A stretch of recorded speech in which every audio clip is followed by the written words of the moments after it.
Thank you so much भाई सक्षम, thank you so much. चलो डन।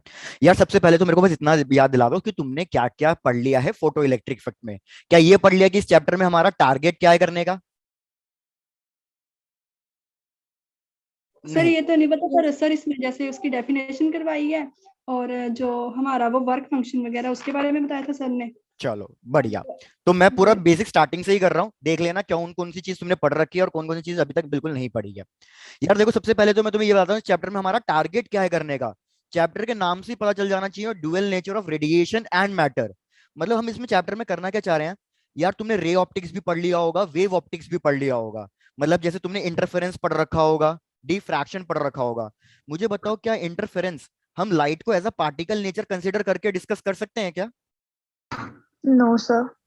तो यार अगर मैं इंटरफेरेंस की बात करूं, मतलब डबल स्लिट एक्सपेरिमेंट की बात करूं या सिंगल स्लिट एक्सपेरिमेंट की बात करूं, डिफ्रैक्शन वगैरह की, तो कुछ फिनोमिनन ऐसे हैं लाइट के जो हम सिर्फ तभी डिस्कस कर सकते हैं, तभी समझ सकते हैं, जब हम लाइट को एज अ वेव नेचर की तरह कंसिडर करें। लेकिन अब कुछ फिनोमिनन हम ऐसे पढ़ेंगे इस चैप्टर में जो हम सिर्फ तभी डिस्कस कर सकते हैं, तभी समझ सकते हैं, जब हम लाइट को कैसे कंसीडर करें, लाइट को as a particle nature consider करें। तो इसलिए चैप्टर का नाम ले दे के पूरा वही है कि हमें एज अ लाइट को ड्यूअल नेचर की तरह कंसीडर करना है, वेव की तरह भी और पार्टिकल की तरह भी। क्या ये चीज क्लियर हो गई अब? Yes sir. Fine. तो यार देखो, मैं यहां से स्टार्ट कर रहा हूँ, चीजों को समझो। भाई सबसे पहले हमने लाइट को एज अ रेडिएशन लेना स्टार्ट किया। हमने देखा कि जब हम लाइट को एज अ रेडिएशन ले रहे हैं, तो कुछ कॉन्सेप्ट ऐसे हैं जो हमें वेव ही समझा सकती है। जैसे अभी मैंने बताया कौन कौन से कॉन्सेप्ट्स हैं। एक है interference, interference, diffraction. Similarly diffraction. ऐसा कोई एक और प्रोसेस बता सकते हो क्या जो सिर्फ रेडिएशन की हेल्प से ही समझ सकते हैं हम? Sir polarization. Very good Riyanshi, polarization. क्योंकि पोलर, अच्छा मेरे को बताओ पोलराइजेशन में होता क्या है? सर जब जो लाइट होती है वो डिफरेंट डायरेक्शन में होती है, तो हम पोलराइजर की हेल्प से उसको एक डायरेक्शन में पोलराइज कर देते हैं, वेरी एक गुड। डायरेक्शन में रोटेट कर देते हैं इन द सेंस। कि लाइट नहीं, बेसिकली लाइट के अंदर जो फील्ड हमारी वाइब्रेट कर रही है, यस। ऑसिलेट कर रही है, वो मल्टीपल डायरेक्शंस में ऑसिलेट कर रही है। तो हम उसकी इंटेंसिटी को रिड्यूस करना चाहते हैं, उसकी जो वाइब्रेशंस है, ऑसिलेशंस है, वो एक ही पर्टिकुलर डायरेक्शंस में लेके आना चाहते हैं। तो वो हो गया हमारा पोलराइजेशन। बढ़िया। तो यार हमने क्या किया, हमने लाइट को बेसिकली अभी तक एक रेडिएशन की हेल्प से वो ये सब चीजें पढ़ ली। लेकिन अब मैं क्या कह रहा हूं, अब हम लाइट को एज अ मैटर की तरह पढ़ना चाहते हैं। हम ये देखना चाहते हैं कि कौन से कॉन्सेप्ट्स ऐसे हैं जो लाइट के वेव थ्योरी को फेल कर रहे हैं, जो लाइट को as a particle nature consider करेंगे तो ही हम उनको समझ सकते हैं। तो बताओ कौन कौन से इफेक्ट हैं जो लाइट का सिर्फ पार्टिकल नेचर ही एक्सप्लेन कर सकता है हमें? Sir photo electric effect. Very good. तो यही आज पूरा टॉपिक चलने वाला है यार, फोटो इलेक्ट्रिक इफेक्ट। कि फोटो इलेक्ट्रिक इफेक्ट हम तभी समझ सकते हैं जब हम लाइट के एज अ पार्टिकल नेचर को कंसीडर करें। अब यार एक चीज याद रखो, एक बहुत अच्छी लाइन है जो हम कहते हैं कि भाई नेचर जो है ना, इट ऑलवेज लव सिमेट्री। जैसे आपको एक चीज पता होगी, ट्वेल्थ का फर्स्ट वॉल्यूम आप सबने स्कूल में पढ़ी रखा होगा, इलेक्ट्रोमैग्नेटिज्म। ट्वेल्थ का फर्स्ट वॉल्यूम को हम इलेक्ट्रोमैग्नेटिज्म क्यों कहते हैं? क्योंकि हम इलेक्ट्रिसिटी अलग पढ़ते हैं, मैग्नेटिज्म अलग पढ़ते हैं, और फिर हम ये चीज देख लेते हैं कि हम इलेक्ट्रिसिटी की हेल्प से क्या प्रोड्यूस कर सकते हैं, मैग्नेटिज्म। और सिमिलरली फिर तुमने बाद में देखा होगा ईएमआई वाले चैप्टर में कि हम मैग्नेटिज्म की हेल्प से इलेक्ट्रिसिटी भी प्रोड्यूस कर सकते हैं। मतलब यस। दोनों चीजें आपस में इंटर रिलेटेड है। तो यही चीज सबने कही कि भैया नेचर है ना सिमेट्री चाहता है हमेशा। सिमेट्री चाहता है मतलब कि अगर हम लाइट की बात कर रहे हैं कि लाइट एक वेव है और वो कहीं ना कहीं एक पार्टिकल नेचर भी कंसिडर कर रही है, तो क्या मैं इसका वाइसा वर्सा भी कह सकता हूं कि अगर कोई पार्टिकल है तो वो वेव नेचर भी एग्जिस्ट करेगा? Yes sir. Yes sir. अब ये चीज समझाओ, ये चीज कैसे होगी, ये चीज समझाओ मेरे को आप। भाई मैं क्वेश्चन रिपीट कर देता हूं जिसको नहीं समझ में आया हो। इस पूरे चैप्टर में हमें इन दोनों का इंटर रिलेशन फाइंड करना है। अभी तक लाइट को हमने वेव लिया, अब हम लाइट को एज अ पार्टिकल भी प्रूव करेंगे। तो मैं ये कह रहा हूं कि लाइट एक वेव थी, उसको हम एज अ पार्टिकल भी प्रूव कर रहे हैं, मतलब जो वेव है वो पार्टिकल भी है। तो मैं कह रहा हूं कि सिमेट्री के अकॉर्डिंग अगर कोई पार्टिकल है तो वो वेव भी होना चाहिए। क्या ये बात सही है या ये बात गलत है? जैसे फॉर एग्जाम्पल तुम मेरी यस बात सर। कंसिडर करो, मैं पार्टिकल हूं या वेव हूं? पार्टिकल। पार्टिकल तो भाई अभी पार्टिकल। तक हमें यही लगता था कि जो हम मैक्रोस्कोपिक पार्टिकल्स हैं हम लोग, हम एज अ पार्टिकल हैं। जैसे मेरे हाथ में ये पेन है, मेरे को तो यही लग रहा है कि यार ये पार्टिकल है, मैं इसकी तो वेव इमेजिन ही नहीं कर पा रहा। लेकिन यही चीज आगे चल के प्रूव हुई कि जो चीज पार्टिकल है वो एज अ वेव भी होती है। अगर मैं इस पेन को मूव कराऊं तो जब ये पेन मूव करेगा तो ये कुछ ना कुछ वेव भी प्रोड्यूस करेगा। तो ये देखिए इस पूरे चैप्टर में यही सारी चीजें पढ़नी है। Done done done. Yes, Yes, sir. sir. Yes, बढ़िया sir. बढ़िया। अब यार इसके लिए हमें चाहिए कुछ ना कुछ छोटे छोटे basic concepts. Photo electric effect पढ़ने के लिए हमें कुछ ना कुछ बेसिक कॉन्सेप्ट्स पता होने चाहिए। तो सबसे पहले तो मेरे को इन चीजों में डिफरेंस बताना कि आपको पता है या नहीं पता इन चीजों में डिफरेंस, क्योंकि काफी लोग इसी में कंफ्यूज रहते हैं। What is ionization energy and what is work function? क्या दोनों सेम है या दोनों अलग हैं? और अगर दोनों अलग हैं तो दोनों में डिफरेंस क्या है? चलो बताओ। सर आयोनाइजेशन एनर्जी मतलब कि एटम के आउटर मोस्ट जो सेल है उसमें से हमें इलेक्ट्रॉन को निकालने के लिए कितनी एनर्जी चाहिए। बहुत और बढ़िया। वर्क फंक्शन मतलब कि minimum amount of the energy which is required to eject the electron from the metal surface required by the electron. अरे रियांशी क्या बात है, तुमने तो बिल्कुल बुक रट्टा मार डाली। बढ़िया। यार मैं कह रहा हूं कि भैया ये हमारे पास कोई एक मेटल सरफेस है। अगर ये एक मेटल सरफेस है तो डेफिनेटली इसके अंदर क्या होगा, हमारे कुछ ना कुछ एटम्स होंगे। तो मैं सिर्फ एक एटम कोई कंसीडर कर रहा हूं। सपोज ये मैंने न्यूक्लियस ले लिया और मैं कह रहा हूं ये भैया उसके ऑर्बिट्स हैं जिसमें हमारे कोई भी एक इलेक्ट्रॉन रिवॉल्व कर रहे हैं। अगर मैं इलेक्ट्रॉन को फ्री करना चाहता हूं इसके आउटर मोस्ट ऑर्बिट से, तो इसको कुछ ना कुछ एनर्जी देनी पड़ेगी। तो कितनी एनर्जी देनी पड़ेगी? Minimum energy required by an electron to free from the outermost orbit. तो अगर मैं इसको फ्री करना चाहता हूं इसके आउटर मोस्ट ऑर्बिट से, तो वो एनर्जी का नाम क्या होगा? जो मिनिमम एनर्जी हमें देनी है उस एनर्जी का नाम होगा आयनाइजेशन एनर्जी, जिसको हम डिनोट करते हैं ई सबस्क्रिप्ट जी से। क्या ये चीज क्लियर हुई सबको? Yes, sir. डन। अब यार मैंने क्या कर दिया, इस इलेक्ट्रॉन को यहां से तो फ्री कर दिया। अब ये इलेक्ट्रॉन क्या कर रहा होगा? ये इलेक्ट्रॉन्स ये सारे इस मेटल सरफेस के अंदर फ्रीली घूम रहे होंगे। ये इलेक्ट्रिसिटी कंडक्ट कर सकते हैं क्योंकि ये इलेक्ट्रॉन अपने ऑर्बिट से फ्री हो गए। ये मेटल सरफेस के अंदर ही घूम रहे हैं। लेकिन जब ये मेटल सरफेस के अंदर ही घूम रहे हैं, अब मेरे को क्या करना है, इसको मेटल सरफेस से बाहर लेके आना है। तो अगर मैं इसको मेटल सरफेस से बाहर लेके आना चाहता हूं तो क्या मैं इसको इजीली ले आऊंगा या कुछ ना कुछ डिफिकल्टी आएगी इसको बाहर निकालने में? Sir, difficulty आएगी. कुछ दिवेश क्या अमाउंट डिफिकल्टी एनर्जी आएगी? चाहिए। क्या डिफिकल्टी आएगी? Sir, इलेक्ट्रॉन इजीली नहीं निकाल सकते सर. सर क्योंकि वो मेटल सरफेस से जब वो बाहर निकल जाएगा तो Sir, metal yes. Surface positively charge हो जाएगा जिसकी वजह से वो उसको अपनी तरफ खींच लेगा, इसलिए उसको उतनी एनर्जी चाहिए ताकि वो उस अट्रैक्शन के पुल को ओवरकम कर सके। भाई गजब, बढ़िया, बिल्कुल सही। यार अगर मैं इस इलेक्ट्रॉन को जैसे ही मेटल सरफेस से बाहर निकालता हूं कुछ ना कुछ एनर्जी देके, तो इलेक्ट्रॉन आ गया मेरा बाहर, लेकिन मेरी ये जो मेटल प्लेट है ये कैसा चार्ज ऑक्यूपाई कर लेगी, कैसा चार्ज एक्वायर कर लेगी? पॉजिटिव। Positive charge. अब पॉजिटिव चार्ज क्या करेगा, इस नेगेटिव चार्ज को वापस से अपनी तरफ खींच लेगा। तो हम एक तरीके से ये भी कहते हैं कि पॉजिटिव और नेगेटिव के बीच में एक पोटेंशियल जनरेट हो गया है, और इस पोटेंशियल की वजह से नेगेटिव चार्ज वापस से प्लेट के अंदर ही चले जाएगा। तो इस चीज को अब हम क्या कहेंगे टेक्निकल टर्म्स में? इस चीज को हम कहेंगे कि it is called as potential barrier. Potential barrier का मतलब क्या हुआ? जैसे तुमने इलेक्ट्रॉन को बाहर निकालने की कोशिश करी मेटल सरफेस से, मेटल सरफेस बन गया पॉजिटिव चार्ज, उन दोनों के बीच में आ गया पोटेंशियल डिफरेंस, और पोटेंशियल डिफरेंस के चक्कर में वर्क डन हुआ चार्ज पे, और चार्ज वापस से अपने मेटल सरफेस पे खींच के चले गया। तो मतलब अगर मैं इस चार्ज को फ्री करना चाहता हूं मेटल सरफेस से, तो बेसिकली मेरे को इस पोटेंशियल बैरियर को ब्रेक करना पड़ेगा, इस पोटेंशियल बैरियर को ओवरकम करना पड़ेगा। तो पोटेंशियल बैरियर को ओवरकम करने के लिए हमें इस इलेक्ट्रॉन को कुछ ना कुछ एक्स्ट्रा एनर्जी देनी पड़ेगी, और जो एक्स्ट्रा एनर्जी हमें इस इलेक्ट्रॉन को देनी है वो हमारा क्या कहलाता है? वो हमारा कहलाता है वर्क फंक्शन, जिसको हम डिनोट करेंगे W नॉट से या फाई नॉट से। चेक कर लो इन दोनों की डेफिनेशन क्लियर हुई या नहीं? Yes sir. Yes, sir. Yes, sir. भाई सबको क्लियर है? अभिनव, अनन्या, पायल? Yes, हाँ कुछ sir. कह रहे थे पायल? ओके डन, बढ़िया। तो यार वर्क फंक्शन अब मेरे को बता सकते हो, खुद लॉजिकली सोचो, कुछ भी अभी टेक्निकल वाला है ही नहीं, लॉजिकल सोच के बताओ ये वर्क फंक्शन किस किस फैक्टर्स पर डिपेंड करता होगा? सर मेटल सरफेस की प्रॉपर्टीज पे। मेटल सरफेस की प्रॉपर्टी पे, मतलब सबसे पहली चीज तो भैया ये नेचर ऑफ द मटेरियल पे तो डिपेंड करेगा ही करेगा।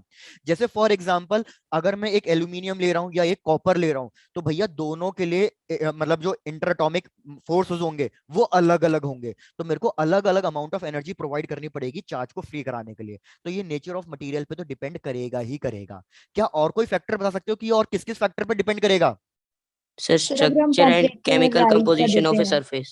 सर अगर हम टेम्परेचर राइज कर देंगे तब भी हो जाएगा। रियांशी वो तो आप फिर वो बताने लग गए कि मैं किस किस तरीके से एनर्जी प्रोवाइड कर सकता हूँ। मैं तो अभी वो डिस्कस ही नहीं कर रहा। मैं तो अभी ये पूछ रहा हूँ कि वर्क फंक्शन किस किस चीज पे डिपेंड करेगा। तो नेचर ऑफ मटेरियल पे डिपेंड करेगा, ये बात सही है। और जैसे दिवेश ने कहा केमिकल कंपोजिशन वगैरह, तो उसको अब हम थोड़ा सा एक टेक्निकल टर्म्स में बोल देंगे कि भैया नेचर ऑफ मटेरियल तो हो ही गया, साथ ही साथ it depends upon the surface of the material also, कि हमारे मटेरियल का जो सरफेस है वो कैसा है। क्या इतनी बात भी क्लियर है? तो मैं आगे बढ़ चलूं? ये चैप्टर मोस्टली थ्योरेटिकली है, लेकिन बहुत ही सिंपल चैप्टर है। Yes Yes, sir. yes, sir. बढ़िया। Yes, sir. भाई मेरे को ऐसा दिख रहा है कि नए बच्चे रिस्पॉन्ड कर रहे हैं और मेरे पुराने बच्चे सारे ऐसे शांत बैठे हैं, मरे पड़े हैं। No, sir. हाँ, कहीं ऐसा तो नहीं इतने दिनों बाद आया हूँ कि सर मजा नहीं आ रहा आज? नहीं सर आ रहा आ रहा है। है। ये बात, यही जोश चाहिए भैया, यही जोश चाहिए। अभी बाद में घर गप्पे मारूंगा, मैं हिमाचल ही आया था। हाँ, तो मैं क्या बोल रहा था, वर्क फंक्शन मतलब एनर्जी प्रोवाइडेड, जो हमें एनर्जी देनी है किसी भी एक इलेक्ट्रॉन को, ताकि वो इस पोटेंशियल बैरियर को ब्रेक कर सके और बाहर निकल के फ्री हो सके। अब मेरे को बताओ, मैं इलेक्ट्रॉन को फ्री करना चाहता हूं, तो मतलब मेरे को एनर्जी तो देनी है। अब मैं एनर्जी दे कैसे सकता हूं इसको? किस किस तरीके से मैं उसको ये मिनिमम एनर्जी दे सकता हूं? सर ये बताओ। टेम्परेचर। Very good. सबसे पहला तरीका होता है टेम्परेचर इंक्रीज करके, जिस प्रोसेस को हम कहते हैं थर्मो आयनिक एमिशंस। थर्मो आयनिक एमिशंस। थर्मो आयनिक एमिशंस में हम कर क्या रहे हैं? हम बेसिकली मटेरियल का टेम्परेचर इंक्रीज कर रहे हैं। मटेरियल का टेम्परेचर इंक्रीज किया तो इलेक्ट्रॉन को मिनिमम एनर्जी मिल गई। इलेक्ट्रॉन को मिनिमम एनर्जी मिल गई तो वो फ्री हो जाएगा, तो मतलब वो इलेक्ट्रॉन एमिट होना शुरू हो जाएंगे। इसलिए ये हो गया हमारा थर्मो आयनिक एमिशन, मतलब इसमें हमने टेम्परेचर इंक्रीज कर दिया। और कुछ तरीका बता सकते हो? और क्या क्या Sir, तरीका with हो the सकता है? help of light of suitable frequency, that is photoelectric effect. Photoelectric emission. यार तुमने तो कुछ ज्यादा ही ज्ञान बटोर रखा है। बढ़िया। और कुछ तरीका भी हो सकता है क्या? एक फोटो इलेक्ट्रिक इफेक्ट भी बता देता हूँ, चलो। Sir, strong electric field provide करके. Very good. यही सब चीजें हैं जो मेन हमें करना है। फोटो मतलब हाई इलेक्ट्रिक फील्ड, या हाई जिसे हम कहते हैं basically cold cathode method, high electric field. अब यार एक चीज देखो, थर्मो आयनेमिक एमिशंस क्या है, ये भी एक अच्छा मेथड है, लेकिन इसमें क्या है ना, हमें टेम्परेचर बहुत ज्यादा इंक्रीज कराना पड़ेगा, जो कि इतना ज्यादा सेफ मेथड अगेन नहीं है, और ये इतना ज्यादा मतलब एफिशिएंट मेथड भी नहीं है। फिर हम दूसरे मेथड पे आए थे, हाई इलेक्ट्रिक फील्ड। लेकिन हाई इलेक्ट्रिक फील्ड में एक दिक्कत है। क्या दिक्कत है? आपने इलेक्ट्रोस्टैटिक्स में पढ़ा होगा। हम ज्यादा हाई इलेक्ट्रिक फील्ड क्यों नहीं प्रोवाइड कर सकते? भैया बता दो, हम ज्यादा हाई इलेक्ट्रिक फील्ड प्रोवाइड क्यों नहीं कर सकते? No response. ओके यार, जैसे ही आप बहुत ज्यादा हाई इलेक्ट्रिक फील्ड प्रोवाइड कर दोगे ना, तो डाई इलेक्ट्रिक ब्रेकडाउन हो जाएगा। क्या आप सबको पता है what is dielectric breakdown? Yes, sir. क्या होता है बताओ?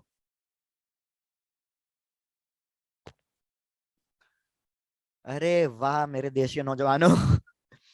देखो, अच्छा सबसे पहले एक चीज बताओ, एयर इंसुलेटर है या कंडक्टर है? एयर। Insulator. Very good. अब मैंने क्या किया, सपोज मैंने एक कंडक्टर लिया, यार आपको ये कैपेसिटर्स में पढ़ा होगा। सपोज मैंने एक कंडक्टर लिया, कंडक्टर का मतलब क्या है कि मैं इस पे कुछ ना कुछ अमाउंट ऑफ चार्ज स्टोर कर सकता हूं। तो इसको ये मान लो कि भैया ये है मेरा कंडक्टर, और इसके आसपास है एयर। एयर क्या है? अभी एयर है फिलहाल इंसुलेटर। अब मैंने क्या किया, इस कंडक्टर पे पहले थोड़ा अमाउंट ऑफ चार्ज स्टोर करा दिया। थोड़ा अमाउंट ऑफ चार्ज स्टोर कराने का मतलब है कि अभी मैंने इलेक्ट्रिक फील्ड बस थोड़ी सी ही इंक्रीज करी है। तो इस इलेक्ट्रिक फील्ड पे एयर इंसुलेटर की इंसुलेटर ही रहेगी। तो इस कंडक्टर पे मैंने जो चार्ज स्टोर किया है, ये चार्ज कहीं पे भी नहीं जाएगा, इस कंडक्टर के ऊपर ही रहेगा। लेकिन अब दिक्कत क्या आ जाती है, जब हम चार्ज बहुत ज्यादा स्टोर कर देते हैं ना किसी भी कंडक्टर पे, तो इलेक्ट्रिक फील्ड की वैल्यू बहुत ज्यादा बढ़ जाती है। जब इलेक्ट्रिक फील्ड की वैल्यू बहुत ज्यादा बढ़ जाती है, तो उस केस में जो ये एयर पहले इंसुलेटर थी, अब ये इंसुलेशन इसका ब्रेकडाउन हो जाता है। ये इंसुलेटर से किस में कन्वर्ट हो जाएगी? ये इंसुलेटर से कंडक्टर में ब्रेक हो जाएगी। क्योंकि भाई इंसुलेटर और कंडक्टर में डिफरेंस क्या है? बस यही तो डिफरेंस है कि कंडक्टर के अंदर इलेक्ट्रॉन इजीली अपना बॉन्ड्स ब्रेक करके फ्री हो जाते हैं, वेरएस इंसुलेटर में बॉन्ड्स इजीली ब्रेक नहीं कर पाते। तो हाई इलेक्ट्रिक फील्ड पे इलेक्ट्रॉन्स को इतनी एनर्जी मिल जाती है कि वो अपना इंसुलेशन ब्रेक करके कंडक्टर में कन्वर्ट हो जाते हैं। अब आपने इलेक्ट्रोस्टैटिक्स में ये भी पढ़ा होगा कि अगर मैं दो कंडक्टर्स को कनेक्ट कर दूं, तो आपस में क्या होना शुरू हो जाएगा?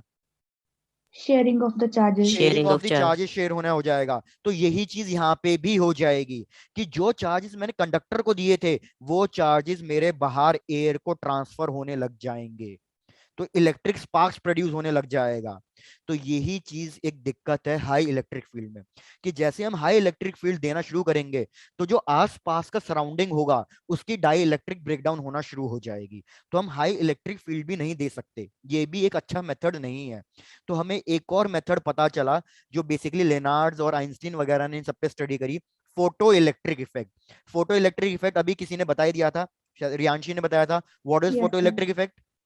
सर जब हम लाइट किसी सुटेबल फ्रिक्वेंसी की लाइट को किसी मेटल सरफेस में फॉल करवाते हैं तो वहां से इजेक्शन ऑफ द इलेक्ट्रॉन होने लगती है, जिसको फोटो इलेक्ट्रिक बोलते वेरी हैं। गुड। तो बेसिकली हमें एक वेव चाहिए। कैसी वेव चाहिए? हमें एक वेव चाहिए जिसकी जो वेवलेंथ हो वो काफी लो वेवलेंथ हो, और जो उसकी फ्रीक्वेंसी हो वो एक पर्टिकुलर सुटेबल फ्रीक्वेंसी हो। अब वो पर्टिकुलर सुटेबल फ्रीक्वेंसी क्या है वो अभी धीरे धीरे डिस्कस करना शुरू करेंगे।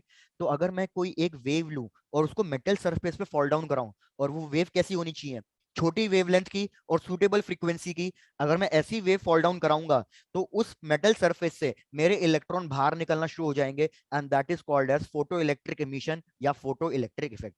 चेक कर लो, अब यहां तक की भी सारी बात क्लियर है, तो आगे बढ़ते हैं। Yes, sir. Yes, sir. बढ़िया भाई, बढ़िया। Yes, sir. तो आ जाते हैं अब फोटो इलेक्ट्रिक इफेक्ट पे, जहां से हमारा मेन चैप्टर स्टार्ट है। Photo electric effect. यार सबसे एक मजेदार वाली बात, क्या मजेदार वाली बात है? मैं आपको पहले ही बता रहा हूं कि इस चैप्टर में हम क्या पढ़ना चाह रहे हैं। इस चैप्टर में हम लाइट को as a particle, as a matter की तरह प्रूफ करना चाहते हैं। लेकिन एक बात क्या है कि हम लाइट को पार्टिकल है ना तभी प्रूफ कर सकते हैं जब हम उसका वेव नेचर साथ की साथ कंसिडर करके चलें। रिपीट कर रहा हूं, ये चीज ऐसे भी डाउट क्रिएट करे। मैं कह रहा हूं कि हम लाइट को एज अ पार्टिकल नेचर तो प्रूफ करेंगे ही करेंगे, लेकिन हम लाइट का पार्टिकल नेचर तभी प्रूफ कर सकते हैं जब हम पहले से ही उसका वेव नेचर को एक्सेप्ट करके चले। क्या ये बात भी क्लियर हो गई? Yes, sir. मतलब आप वेव नेचर को डिनाई करके पार्टिकल नेचर प्रूव नहीं कर सकते, इस चीज का बस ये ध्यान रखना। तो मैं लाइट को एज अ वेव ही कंसिडर करके चलूंगा स्टार्टिंग में, और वेव की हेल्प से हम बीच बीच में उसमें पार्टिकल नेचर कहीं ना कहीं से घुसा देंगे, बस इतनी सी बात है। तो चलो, सबसे पहले भैया हमें पढ़ना है लेनार्ड्स एक्सपेरिमेंट। लेनार्ड्स एक्सपेरिमेंट। यार all of you give me a minute please.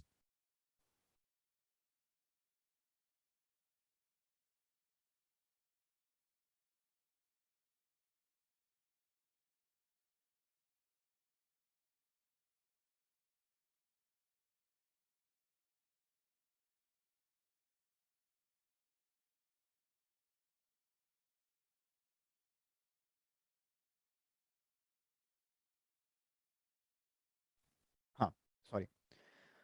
तो भाई स्टार्ट कर दे लेनार्ड्स एक्सपेरिमेंट। Yes, sir. चलो डन। तो भैया सबसे पहले इस पे प्रॉपर जो स्टडी करी थी वो लेनार्ड्स ने करी थी। आप सबने शायद से ये भी पढ़ लिया होगा, या नहीं पढ़ा था लेनार्ड्स एक्सपेरिमेंट? No, sir. ये नहीं पढ़ा था? चलो ठीक है भैया, ठीक है। मतलब अब कुछ नया पढ़ा रहा हूं मैं। पहले मैं डायग्राम ड्रॉ कर देता हूँ फटाफट, फिर एक साथ डिस्कस करना शुरू करते हैं।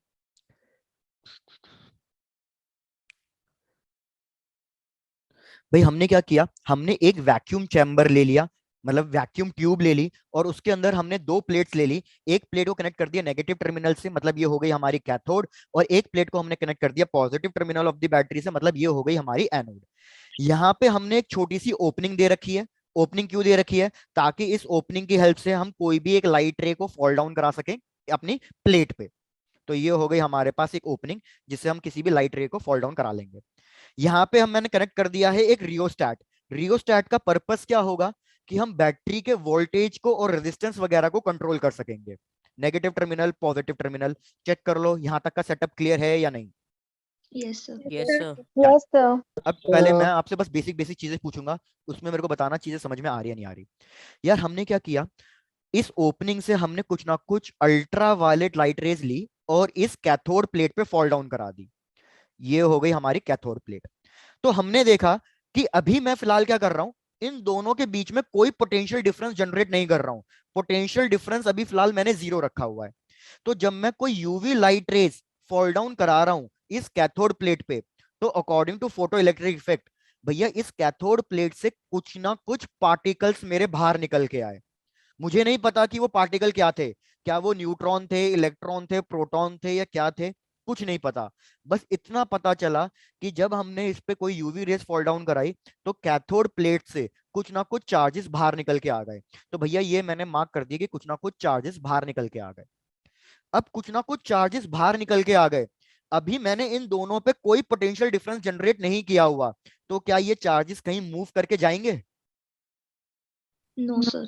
No sir. तो ये चीज याद रखना, अभी सिंस मैंने कोई पोटेंशियल डिफरेंस जनरेट नहीं किया है तो ये चार्जेस क्या करेंगे, ये चार्जेस बस जो इसके आसपास की स्पेस है उसमें ये चारों तरफ स्प्रेड हो जाएंगे। तो जैसे अभी मैंने डायग्राम बनाया है बिल्कुल वैसा ही होगा कि इससे कुछ ना कुछ चार्ज पार्टिकल बाहर निकला और वो चार्ज पार्टिकल पूरे इस चैम्बर में कहीं ना कहीं स्प्रेड हो गया। अब हमने क्या किया, कैथोड के रिस्पेक्ट में हमने एनोड को दिया पॉजिटिव चार्ज, मतलब कैथोड हो गई नेगेटिव चार्ज, एनोड हो गई पॉजिटिव चार्ज। हमने देखा कि यार जैसे ही हमने एनोड पे पॉजिटिव चार्ज दिया है, हमारा जो यहाँ पे एक एमीटर कनेक्टेड था उसमें डिफ्लेक्शन शो होने लग गई है। अगर उसमें डिफ्लेक्शन शो होने लग गई है तो मतलब करंट फ्लो हो रहा है। तो मुझे बताओ ये करंट अगर फ्लो हो रहा है तो जो ये चार्ज पार्टिकल्स बाहर निकले हैं ये कौन से चार्ज पार्टिकल्स होने चाहिए? इलेक्ट्रॉन्स। Very good. Negatively कैसे पता charged। चला कि भैया ये इलेक्ट्रॉन्स होने चाहिए? क्योंकि सर, अगर क्योंकि हमने नेगेटिव टू पॉजिटिव जा रहे हैं। वेरी एनोड की गुड, तरफ जा रहे हैं। क्योंकि वो एनोड की तरफ जा रहे हैं और एनोड हमारा पॉजिटिवली चार्ज है। अगर ये चार्ज पार्टिकल पॉजिटिव होते तो एनोड और पॉजिटिव चार्ज पार्टिकल रिपेल करते, तो उस केस में हमारा सर्किट कंप्लीट नहीं हो पाता, क्योंकि चार्जेस पूरे एक सर्कल में रोटेट या पूरे सर्कल में मूव नहीं कर पाते। तो हमने देखा कि भैया अगर हमारे अमीटर में डिफ्लेक्शन हो रही है तो डेफिनेटली ये चार्जेस कौन से चार्जेस हैं जो बाहर निकले हैं, वो डेफिनेटली नेगेटिव चार्ज है। क्या पहली चीज क्लियर है? Yes yes sir. Yes, sir. बढ़िया। अब भैया ये नेगेटिव चार्ज इस एनोड से अट्रैक्ट हुए और ये कलेक्ट हो गए। अब मुझे सोच के बताओ, अभी जनरल डिस्कशन कर रहे हैं हम, कि अगर मैं एनोड पे पॉजिटिव चार्ज बढ़ा देता हूं, मतलब मैं पोटेंशियल डिफरेंस इंक्रीज कर रहा हूं दोनों के बीच का, तो इस चार्जेस के मूवमेंट पे क्या फर्क पड़ेगा, ये सोच के बताओ। मैंने पोटेंशियल डिफरेंस इंक्रीज कर दिया तो चार्जेस के मूवमेंट पे और करंट पे क्या इंपैक्ट पड़ेगा? सर, ज्यादा जल्दी मूव करना लग जाएंगे चार्जेस। Very good. कि भैया अगर मैंने पॉजिटिव चार्ज मतलब एनोड की पोटेंशियल डिफरेंस बढ़ा दी है तो वो ज्यादा फोर्स से अट्रैक्ट करेगा नेगेटिव चार्ज को, मेरे नेगेटिव चार्ज ज्यादा स्पीड से एक्सीलरेट कर जाएंगे। और आपको करंट का फॉर्मूला पता होगा, current is equal to Q by T. अगर मेरा चार्ज पार्टिकल ज्यादा स्पीड से मूव कर रहा है तो मतलब उसको टाइम कम लगेगा, टाइम कम लगेगा तो करंट की वैल्यू पे क्या फर्क पड़ेगा? ज्यादा हो जाएगा। करंट की ज्यादा हो वैल्यू जाएगा। ज्यादा हो जाएगी। यहां तक की चीज भी क्लियर है कोई? Yes, sir. Yes sir. Yes sir. बढ़िया। अब यार हमने इस पे और क्या क्या वर्कआउट किया, मतलब लेनार्ड्स ने किया। उसने क्या वर्कआउट किया, उसने कहा कि भैया पोटेंशियल इंक्रीज करने से चार्ज पार्टिकल की स्पीड इंक्रीज हो रही है, करंट इंक्रीज हो रहा है, तो वो इस पोटेंशियल डिफरेंस को बढ़ाते चले गया, बढ़ाते चले गया।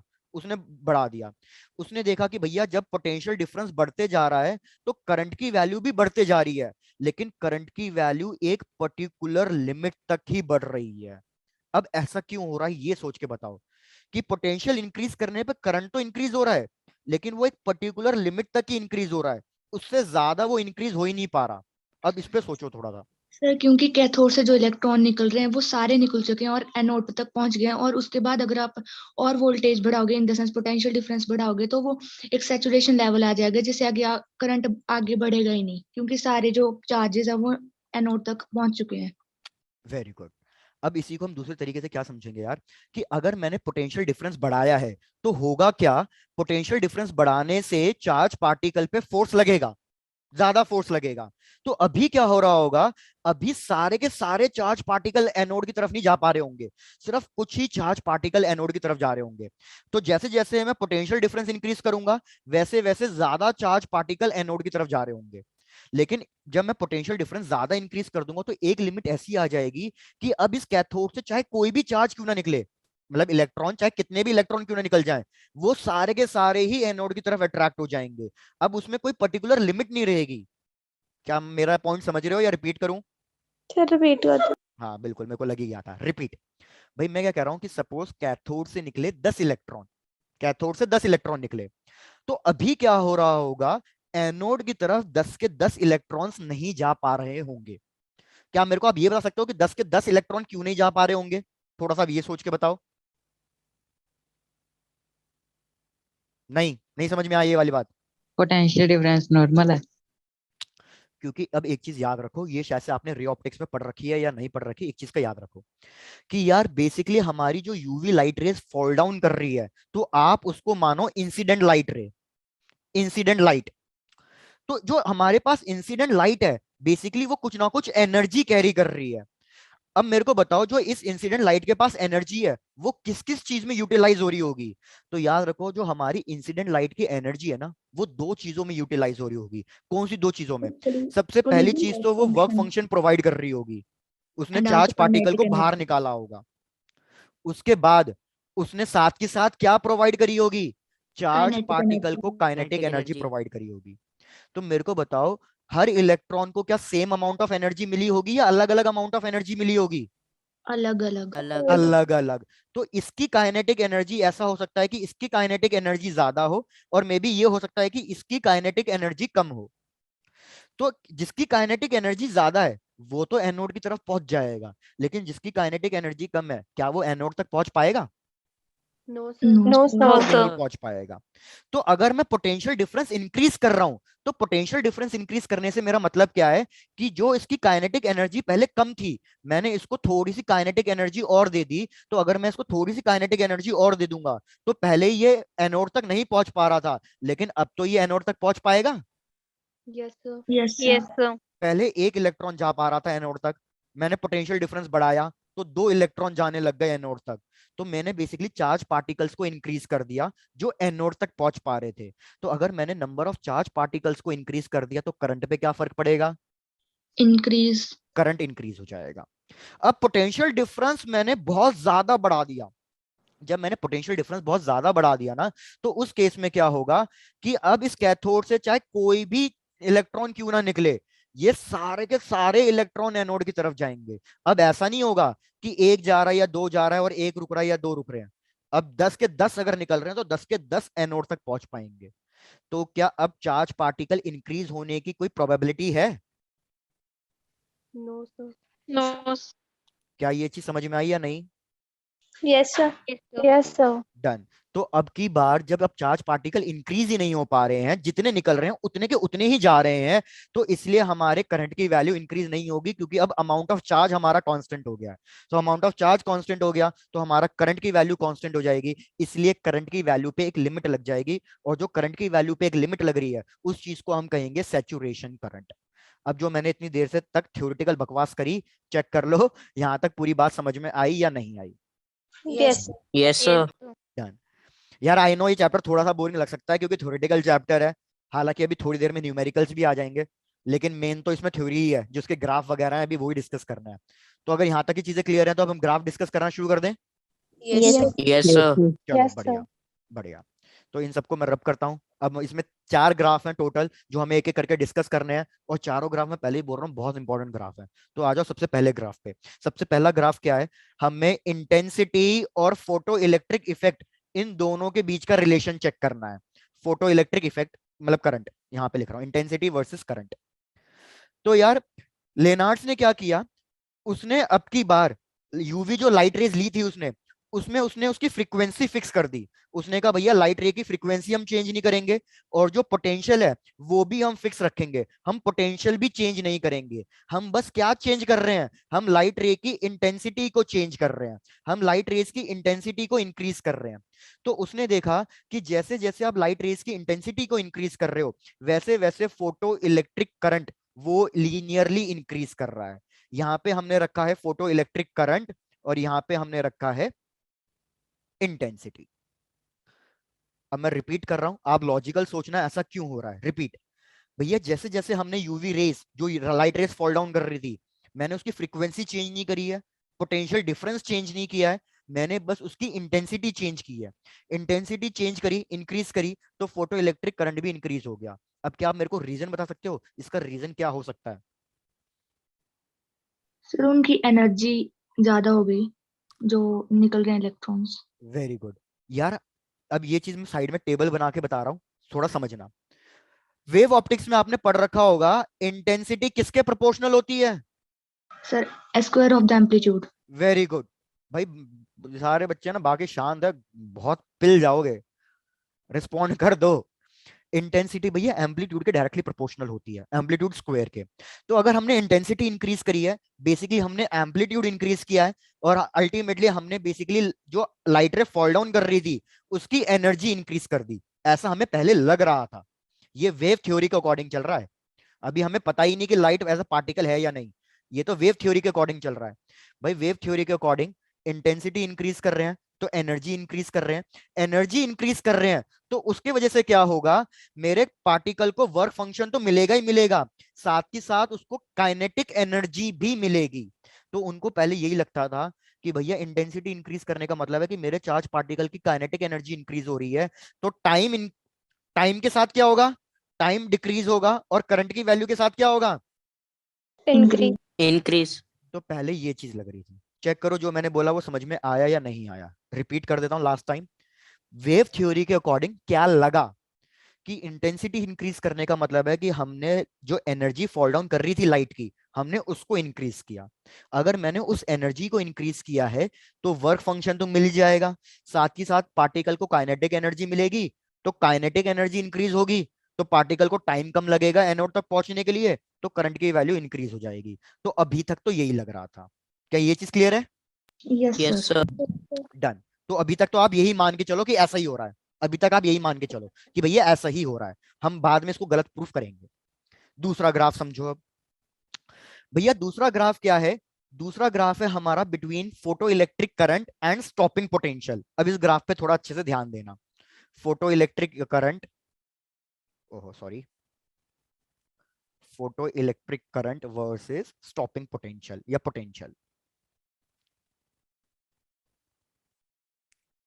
अभी मैंने आपको समझाया था अगर मैं पोटेंशियल इंक्रीज कर रहा हूं तो करंट पे क्या फर्क पड़ेगा, इंक्रीज हो जाएगा और कुछ टाइम बाद सैचुरेशन लेवल आ जाएगा। Very good. तो भैया फिर से वही है, हमेशा मैं वाई एक्सिस पे ले रहा हूं करंट और यहाँ पे एक्स एक्सिस पे मैंने लिया पोटेंशियल। यार मैंने क्या देखा कि जैसे जैसे मैं पोटेंशियल इंक्रीज कर रहा हूं करंट की वैल्यू इंक्रीज कर रही है, लेकिन एक पर्टिकुलर लिमिट तक इंक्रीज कर रही है, उसके बाद करंट की वैल्यू कुछ इंक्रीज नहीं कर रही। तो जो पर्टिकुलर लिमिट के बाद करंट की वैल्यू इंक्रीज नहीं कर रही, तो ये वाला करंट हमारा क्या कहलाएगा, ये वाला करंट हमारा कहलाएगा सैचुरेशन करंट। चेक कर लो पहले यहां तक का ग्राफ क्लियर है तो फिर आगे की चीज डिस्कस करूंगा मैं अब। Yes, sir. Yes sir. बढ़िया। यार लेकिन अब हमने क्या नोटिस किया कि अगर आप एक चीज नोटिस करो, जब मेरा पोटेंशियल जीरो है क्या वहां पे करंट की वैल्यू जीरो हुई है? No sir. बिल्कुल, जब हमारा पोटेंशियल जीरो हुआ है तो तब भी करंट रुका नहीं है। क्यों नहीं रुका करंट? क्योंकि एनर्जी फॉल डाउन कर रही है, चार्ज पार्टिकल तो अभी भी मूव कर रहा है। तो हमें क्या करना पड़ेगा, हमें जो ये पहले कैथोड नेगेटिव प्लेट थी और एनोड पॉजिटिव प्लेट है, अब मैंने क्या कर दिया, इस एनोड का पॉजिटिव पोटेंशियल डिफरेंस कम कर दिया और कैथोड के रिस्पेक्ट में मैंने इसको नेगेटिव बना दिया। तो अगर मैं अब एनोड को नेगेटिव बना रहा हूं तो इलेक्ट्रॉन और एनोड अब क्या करेगी, रिपल्शन क्रिएट हो जाएगी। रिपल्शन क्रिएट हो जाएगी। और रिपल्शन क्रिएट होने की वजह से जो चार्ज पार्टिकल पहले एनोड की तरफ जाना चाह रहे थे अब वो एनोड की तरफ नहीं जा पाएंगे। अगर वो एनोड की तरफ नहीं जा पाएंगे तो क्या करंट प्रोड्यूस होगा? No sir. तो वही चीज यहाँ पे हो रही है। क्या चीज हो रहा है यहाँ पे कि भैया हमने पोटेंशियल डिक्रीज किया लेकिन जीरो पे करंट रुका नहीं, तो हमने पोटेंशियल को थोड़ा सा नेगेटिव ले गए। नेगेटिव मतलब कैथोड के पोटेंशियल से भी कम कर दिया हमने। हमने देखा करंट नहीं रुका, करंट नहीं रुका, और एक पर्टिकुलर पोटेंशियल पे, एक पर्टिकुलर पोटेंशियल पे इतना ज्यादा पोटेंशियल डिफरेंस हो गया कि उसने सारे चार्ज पार्टिकल को रोक दिया, और रिपल्शन की वजह से अब कोई करंट फ्लो नहीं करेगा, कोई चार्जेस फ्लो नहीं करेगा। तो जिस पोटेंशियल पे हमें करंट की वैल्यू जीरो मिल रही है, ये पोटेंशियल हमारा क्या कहलाएगा, इसने करंट को रोक दिया पूरा, ये स्टॉपिंग हमारा पोटेंशियल। कहलाएगा स्टॉपिंग पोटेंशियल। अब पहले यहां तक चेक कर लो अच्छे से, यहां तक कोई दिक्कत है तो बताओ। No sir. अब यहीं पे बहुत सारी चीजें हैं, ये ग्राफ सेकंड वाला है ना सबसे ज्यादा इंपॉर्टेंट ग्राफ है एक तरीके से। अब थोड़ा बहुत कुछ लॉजिकल सोचना है। यार एक चीज मेरे को बताओ, चार्ज पार्टिकल एनोड की तरफ जा क्यों रहा था? सर क्योंकि अट्रैक्शन मिल रही थी, वो नेगेटिव था अट्रैक्शन और मिल रही दूसरा थी। पॉजिटिव था। तो जब मैंने पोटेंशियल डिफरेंस जीरो किया तब भी चार्ज पार्टिकल क्यों जा रहा था एनोड की तरफ? सर क्योंकि लाइट फॉल कर रही थी, उससे एनर्जी मिल रही थी। चलो ये भी मान लिया। अब मुझे बताओ अगर स्टॉपिंग पोटेंशियल पे करंट रुक रहा है तो करंट रुका क्यों? सर क्योंकि उसकी जो काइनेटिक एनर्जी थी वो टोटली पोटेंशियल एनर्जी में कन्वर्ट होगी। बस यही सुनना था, अब सुनो मेन कॉन्सेप्ट यहाँ का क्या है यार। मेन कॉन्सेप्ट ये है कि अगर मैं आपसे पूछूं कि स्टॉपिंग पोटेंशियल की एक्चुअल डेफिनेशन क्या है, तो एक्चुअल डेफिनेशन है कि स्टॉपिंग पोटेंशियल क्या है। Basically it is the work done per unit charge to stop the charge. अगर मेरे को चार्ज को रोकना है तो जो उसको काइनेटिक एनर्जी मिली थी, मतलब मेरे को उसकी काइनेटिक एनर्जी जीरो करनी है नहीं करनी। Yes, sir. तो मतलब स्टॉपिंग पोटेंशियल काइनेटिक एनर्जी के अगेंस्ट वर्क कर रहा है। फिर से सोच लो जो मैंने बोला, स्टॉपिंग पोटेंशियल का मतलब क्या है कि भैया जो चार्ज पार्टिकल आ रहे थे उनको रोकना। अब फिर से मेरे को यही बताओ कि क्या सारे के सारे चार्ज पार्टिकल के पास same amount of kinetic energy है या अलग अलग अमाउंट ऑफ काइनेटिक एनर्जी है? अलग अलग। अलग अलग। तो किसको रोकना सबसे ज्यादा डिफिकल्ट होगा, हाई काइनेटिक एनर्जी वाले को या लो काइनेटिक एनर्जी वाले को? High kinetic energy. High kinetic high energy kinetic energy वाले को रोकना ज्यादा डिफिकल्ट होगा। तो स्टॉपिंग पोटेंशियल का मेन काम क्या है? स्टॉपिंग पोटेंशियल का मेन काम है जिस इलेक्ट्रॉन के पास सबसे ज्यादा काइनेटिक एनर्जी है उसको रोकना। अगर इसने सबसे ज्यादा हाई काइनेटिक एनर्जी वाले इलेक्ट्रॉन को रोक लिया तो बाकी इलेक्ट्रॉन तो उससे कम एनर्जी वाले थे, वो तो अपने आप ही रुक जाएंगे उतने पोटेंशियल में। क्या ये बात समझ में आई? Yes Yes. सर। डन। तो मैं एक बार लास्ट बार रिपीट कर रहा हूं, स्टॉपिंग पोटेंशियल का काम है चार्ज पार्टिकल की काइनेटिक एनर्जी को जीरो बनाना, लेकिन सबकी काइनेटिक एनर्जी अलग अलग है। तो स्टॉपिंग पोटेंशियल का काम यह है कि जिसके पास सबसे ज्यादा काइनेटिक एनर्जी थी बस किसी तरीके से उसको रोकना, क्योंकि अगर सबसे ज्यादा एनर्जी वाला रुक गया तो जो बाकी चार्जेस है उनके पास तो कमी एनर्जी है, वो तो बहुत पहले ही रुक जाएंगे। तो स्टॉपिंग पोटेंशियल करेगा, इसलिए मैं यहां पे लिख देता हूं, स्टॉपिंग पोटेंशियल को अब हम ट्रीट करेंगे इक्वल्स टू, स्टॉपिंग पोटेंशियल को मैं डिनोट करूंगा V नॉट से। V naught is equals to nothing but maximum kinetic energy of a charge particle. क्या जो मैंने लिखा वो गलत लिखा सही लिखा, इतना चेक कर लो। Yes, sir. डन है? Yes, sir. Yes, sir. अब एक चीज बताओ, अभी पीछे हमें इंटेंसिटी के हिसाब से क्या लगा था? हमें अभी तक ये लग रहा था कि इंटेंसिटी इंक्रीज करेंगे अगर हम तो एनर्जी इंक्रीज होगी, काइनेटिक एनर्जी इंक्रीज होगी। तो मेरे को बताओ अगर मैं इंटेंसिटी अलग अलग कर दूं, अब थोड़ा सोच के बोलो, और मैं नाम जिससे बोलूंगा वही बताएगा आंसर। अब मेरा क्वेश्चन क्या है ध्यान से सुनो, अगर मैं इंटेंसिटी इंक्रीज कर रहा हूं तो भैया मेरी एनर्जी इंक्रीज होनी चाहिए इंसिडेंट लाइट की। इंसिडेंट लाइट की एनर्जी इंक्रीज होनी चाहिए तो चार्ज पार्टिकल की काइनेटिक एनर्जी भी इंक्रीज होनी चाहिए। अगर चार्ज पार्टिकल की काइनेटिक एनर्जी इंक्रीज हो रही है तो आपको यह बताना है कि स्टॉपिंग पोटेंशियल पे क्या फर्क पड़ेगा। क्वेश्चन समझ में आ गया सबको? दोबारा रिपीट कर दो। रिपीट कर दोबारे दो। हमने क्या करा, लाइट रे की इंटेंसिटी बढ़ा दी। लाइट रे की इंटेंसिटी बढ़ा दी तो हमारे पुराने लॉजिक के हिसाब से इंटेंसिटी बढ़ाने का मतलब क्या है कि जो लाइट रे सरफेस पे फॉल डाउन कर रही है, हमने इस लाइट रे की एनर्जी को क्या कर दिया है, इंक्रीज कर दिया। अगर इसकी एनर्जी इंक्रीज हो रही है तो जो इससे चार्ज पार्टिकल बाहर निकलेगा उसकी एनर्जी पे क्या फर्क पड़ेगा? इंक्रीज। इंक्रीज होगी। भैया अभी हमने यही तो बोला, सारे शांत क्यों हो गए? रिपीट भाई, मैंने बोला इंटेंसिटी इंक्रीज का मतलब है एनर्जी इंक्रीज, एनर्जी इंक्रीज का मतलब है काइनेटिक एनर्जी इंक्रीज हो जाएगी। तो अब मैं आपसे यही चीज यहां पे पूछ रहा हूं, इंटेंसिटी इंक्रीज करी तो एनर्जी इंक्रीज हुई इंसिडेंट लाइट की, इंसिडेंट लाइट की एनर्जी इंक्रीज हुई तो चार्ज पार्टिकल जो बाहर निकला, एमिटेड इलेक्ट्रॉन, उसकी काइनेटिक एनर्जी इंक्रीज हो गई होगी। तो स्टॉपिंग पोटेंशियल पे क्या फर्क पड़ेगा आपको ये बताना है। तो सब लोग अपना आंसर जरा फटाफट चैट बॉक्स में लिख के भेज दो। एक का तो आ ही गया, गजेंद्र का। स्टॉपिंग पोटेंशियल पे क्या फर्क पड़ेगा? गुड, बढ़िया। चलो जो मैं समझाना चाह रहा था मतलब वो चीज क्लियर है सबको?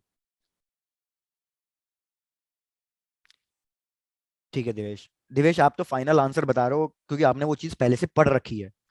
मैं बोल रहा हूं अभी उस चीज को भूल जाओ, हमारे वेव थ्योरी के अकॉर्डिंग क्या होना चाहिए था हम वो चीज देखना चाह रहे हैं। चलो डन, तो डिस्कस करते हैं। यार तो हमें साफ पता है कि अगर मैं इंटेंसिटी इंक्रीज करूंगा तो इंसिडेंट एनर्जी इंक्रीज होगी, काइनेटिक एनर्जी इंक्रीज होगी। और मैंने अभी आपको बताया कि स्टॉपिंग पोटेंशियल का काम है काइनेटिक एनर्जी के अगेंस्ट काम करना। तो काइनेटिक एनर्जी के अगेंस्ट अगर काम करना है, काइनेटिक एनर्जी इंक्रीज हो रही है तो स्टॉपिंग पोटेंशियल भी क्या होना चाहिए था? increase, लेकिन ये किसके अकॉर्डिंग इंक्रीज होना चाहिए था? ये हमारे वेव थ्योरी के अकॉर्डिंग होना चाहिए था, ये वेव थ्योरी के अकॉर्डिंग होना चाहिए था। लेकिन हमने क्या देखा इधर? हमने देखा कि जब हम लाइट रेज की इंटेंसिटी को इंक्रीज कर रहे हैं, फ्रीक्वेंसी फिक्स है, याद रखो, फ्रीक्वेंसी में कोई चेंजेस नहीं है। This is the symbol for frequency. Frequency में कोई चेंज नहीं किया, मैंने इंटेंसिटी इंक्रीज करी है अब की बार। तो मैंने देखा कि जब मैं इंटेंसिटी इंक्रीज कर रहा हूं तो सैचुरेशन करंट तो इंक्रीज हो रहा है, सॉरी, सैचुरेशन करंट तो इंक्रीज हो रहा है, ये हो गई अलग अलग इंटेंसिटी के लिए, लेकिन तीनों का स्टॉपिंग पोटेंशियल सेम आ रहा है। तो अगर तीनों का स्टॉपिंग पोटेंशियल सेम आ रहा है तो क्या यहाँ पे ये वाला लॉजिक वैलिड हो रहा है या मतलब वायलेट हो गया? वायलेट। violet, very good. तो मतलब ये चीज पता चल गई कि भैया यहाँ पे वेव थ्योरी में कुछ ना कुछ गड़बड़ है। अब यहाँ पे हमें पता चल गया। कैसे पता चला? क्योंकि भैया मेरे लॉजिक के हिसाब से, वेव थ्योरी के लॉजिक के हिसाब से, मगर मैंने इंटेंसिटी इंक्रीज करी है तो काइनेटिक एनर्जी इंक्रीज होनी चाहिए थी और सबका स्टॉपिंग पोटेंशियल इंक्रीज होना चाहिए था। लेकिन स्टॉपिंग पोटेंशियल तो सबका सेम आ रहा है।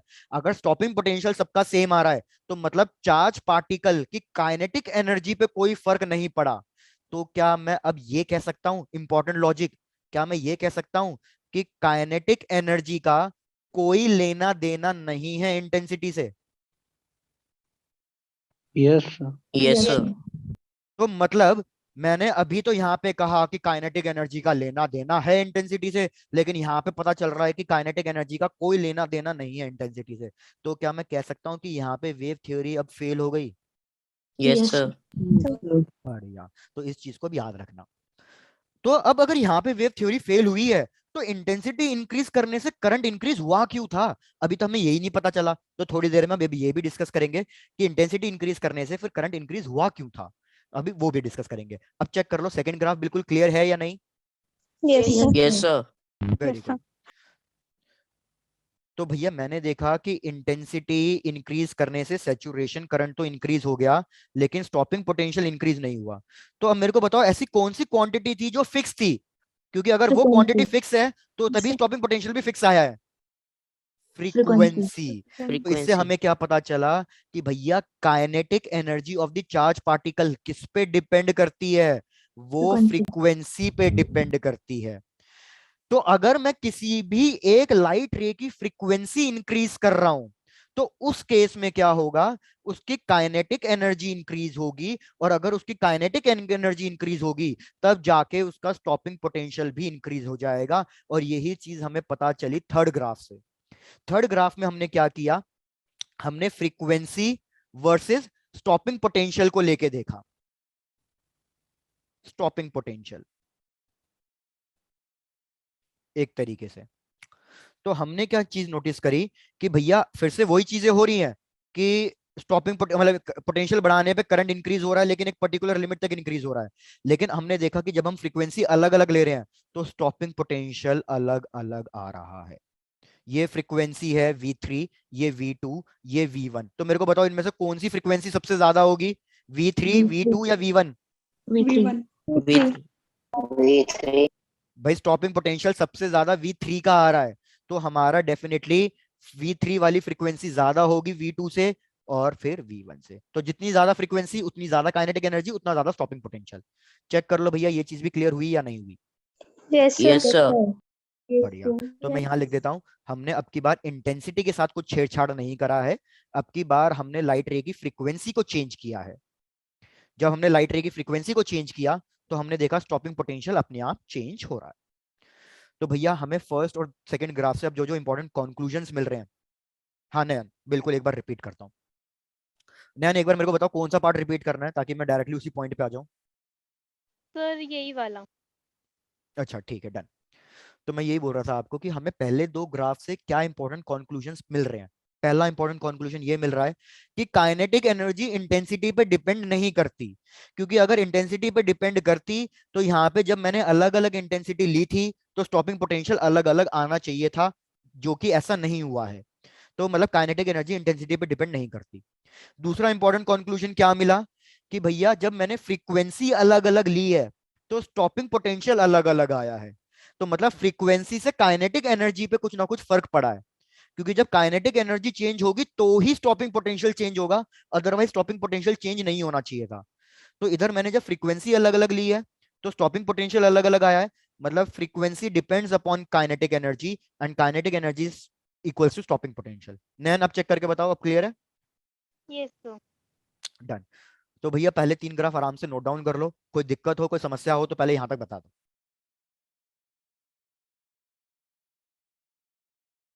Done sir. Done. Done, sir. हाँ प्रीवियस स्लाइड शो कर देता हूँ, ठीक है डन। रोहित बताना कौन सी वाली स्लाइड शो करनी है? सर ये वाली। ये वाली, ठीक है।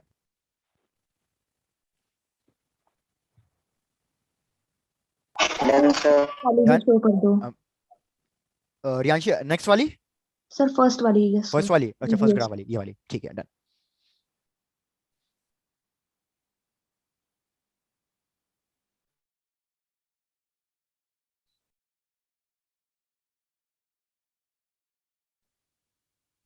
Sir done. डन। तो चलो बस एक लास्ट ग्राफ रह गया। 3 ग्राफ हम डिस्कस कर चुके हैं, ये करंट, स्टॉपिंग पोटेंशियल। अब बचा लास्ट ग्राफ। लास्ट ग्राफ क्या है? सॉरी मैंने उल्टा लिख दिया यार, माय मिस्टेक, किसी ने मेरे को बोला भी नहीं। करंट वर्सेस फ्रीक्वेंसी है, सॉरी वो है stopping potential for different different frequency. Last graph क्या है हमारा? लास्ट ग्राफ है फ्रीक्वेंसी वर्सेस स्टॉपिंग पोटेंशियल। बस ये लास्ट ग्राफ, उसके बाद आप मौज मार सकते हो। भैया हमने क्या देखा कि जैसे जैसे हम फ्रीक्वेंसी इंक्रीज कर रहे हैं स्टॉपिंग पोटेंशियल इंक्रीज हो रहा है, और हमें अब लॉजिक भी पता चल गया है कि लॉजिक क्या है। जैसे जैसे फ्रीक्वेंसी इंक्रीज कर रहे हैं तो स्टॉपिंग पोटेंशियल क्यों इंक्रीज हो रहा है? अरे बता दो। Kinetic energy increase. Kinetic energy increase हो रही है। अब आप एक चीज नोटिस करो, ये मैंने ग्राफ 0 से स्टार्ट क्यों नहीं किया, ये सोच के बताओ। ये ग्राफ मैंने 0 से स्टार्ट क्यों नहीं किया? सर क्योंकि अभी तक वो मेटल से बाहर ही आएंगे, उनको काइनेटिक एनर्जी अभी लेनी पड़ेगी, मतलब थ्रेशोल्ड फ्रीक्वेंसी। Very good. तो मैंने इसको 0 से स्टार्ट क्यों नहीं किया? क्योंकि हमें एक्सपेरिमेंट के थ्रू ये चीज पता चली कि हर एक फ्रीक्वेंसी पे चार्ज पार्टिकल बाहर नहीं निकलेंगे, एक सुटेबल फ्रीक्वेंसी के बाद ही चार्ज पार्टिकल बाहर निकलेंगे। मतलब फॉर एग्जांपल, अगर मैं एक लाइट रे ले रहा हूं जिसकी फ्रीक्वेंसी लो है, तो उस केस में मेरे चार्ज पार्टिकल्स मतलब electronic emission, photo electric effect नहीं मिलेगा। जब मैं कोई एक पर्टिकुलर फ्रीक्वेंसी ले रहा हूं और उससे ज्यादा फ्रीक्वेंसी रख रहा हूं, तभी मेरे चार्ज पार्टिकल बाहर निकल रहे हैं, और चार्ज पार्टिकल बाहर निकल रहे हैं मतलब उनको काइनेटिक एनर्जी मिल रही है, और जब उनको काइनेटिक एनर्जी मिलेगी तभी तो स्टॉपिंग पोटेंशियल होगा। तो इसलिए ये चीज याद रखना कि ये ग्राफ कभी भी 0 से स्टार्ट नहीं होगा। 0 से स्टार्ट क्यों नहीं होगा? क्योंकि भैया एक मिनिमम फ्रीक्वेंसी चाहिए ही चाहिए, और जो वो मिनिमम फ्रीक्वेंसी चाहिए होती है जिसके बाद चार्ज पार्टिकल बाहर निकलना शुरू करेगा, वो कहलाएगी हमारी थ्रेशहोल्ड फ्रीक्वेंसी। अब चेक कर लो, यहां तक कोई दिक्कत? No sir. No sir. बढ़िया। अब देखो क्या क्या दिक्कत आई, वेव थ्योरी कहां कहां फेल हुई। अब ये चीज याद रखो, हमें ये सिर्फ वेव थ्योरी के फेलियर्स बताने हैं कि वेव थ्योरी कहां कहां फेल हुई। सबसे पहला पॉइंट तो मैंने आपको बता ही दिया, कहां वेव थ्योरी फेल हुई? सर सर जब पोटेंशियल इंक्रीज हो रहा था काइनेटिक एनर्जी से। Very good. कि भैया काइनेटिक एनर्जी इंटेंसिटी पे डिपेंड नहीं कर रही थी। एक तो फेलियर यहां हुआ, क्योंकि वेव थ्योरी के अकॉर्डिंग तो ये होना चाहिए था, लेकिन ये नहीं हो रहा है एक्सपेरिमेंट के अकॉर्डिंग, तो पहला फेलियर तो यही आ गया। दूसरा फेलियर क्या था कि भैया वेव थ्योरी ये चीज एक्सप्लेन नहीं कर पा रही थी कि वो मिनिमम फ्रीक्वेंसी क्यों चाहिए, उसके बाद ही पार्टिकल्स बाहर क्यों निकल रहे हैं, हर एक फ्रीक्वेंसी पे पार्टिकल बाहर क्यों नहीं निकल रहा है, ये वेव थ्योरी एक्सप्लेन नहीं कर पाई थी। मतलब थ्रेशहोल्ड फ्रीक्वेंसी के बारे में वेव थ्योरी कुछ भी एक्सप्लेनेशन नहीं दे पाई थी। क्या ये चीज क्लियर हुई? Yes sir. Yes, sir. बढ़िया। तीसरी चीज, भैया वो क्या नहीं एक्सप्लेन कर पाई? भैया अगर हम लाइट को एज अ वेव लेके चल रहे हैं तो वो किसी एक सरफेस पे फॉल डाउन करेगी, पार्टिकल इलेक्ट्रॉन उस एनर्जी को एब्जॉर्ब करेंगे, वो एनर्जी गेन करेंगे और फिर तब जाके बाहर निकलेंगे।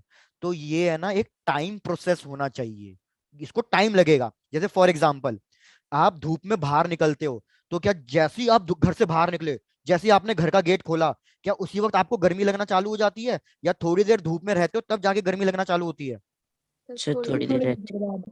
तो मतलब टाइम टेकिंग प्रोसेस है ना। जब मैं थोड़ी देर धूप में खड़ा रहूंगा तब मेरी बॉडी उस हीट को एब्जॉर्ब करेगी, उसको टाइम लगेगा, और तब जाके मेरे को गर्मी लगना शुरू होगी। So it's a time process. लेकिन एक्सपेरिमेंट में हमने क्या देखा कि बस लाइट रे को फॉल कराने की देरी थी, जैसे ही लाइट फॉल हुई वैसे के वैसे ही चार्ज निकल के बाहर आ गया। मतलब there is no time lag. तो वेव थ्योरी के हिसाब से तो टाइम लगना चाहिए था, तो ये टाइम लैग हो क्यों नहीं रहा है? क्या थर्ड पॉइंट भी क्लियर है? Yes, sir. Yes, sir. Yes, sir. तो भैया वेव के अकॉर्डिंग टाइम लगना चाहिए था, लेकिन एक्सपेरिमेंट में हमने देखा टाइम नहीं लग रहा, इंस्टेंट है। तो इंस्टेंट हुआ कैसे? यहाँ पे ये 3 पॉइंट्स पे वेव थ्योरी हमारी फेल हो गई थी। अब चेक कर लो, अगर यहाँ तक का पॉइंट भी क्लियर है तो मैं अब आ जाता हूँ पार्टिकल थ्योरी पे। Yes. Yes, sir. Stopping potential बता दो एक बार फिर से। स्टॉपिंग पोटेंशियल वाला बताना है फिर से। तो यार देखो, स्टॉपिंग पोटेंशियल में हम क्या बोल रहे हैं कि पोटेंशियल का काम क्या है। इधर पहले नेगेटिव था, इधर पॉजिटिव था, इन दोनों के बीच में कुछ ना कुछ पोटेंशियल था। तो ये चार्ज पार्टिकल अट्रैक्ट होके मूव करके जा रहे थे एनोड की तरफ। लेकिन चार्ज पार्टिकल मूव कर क्यों पा रहे हैं? वो इसलिए कर पा रहे हैं क्योंकि उनके पास पहले से कुछ ना कुछ काइनेटिक एनर्जी मिल रही है। क्या ये चीज समझ में आई अभी यहां तक?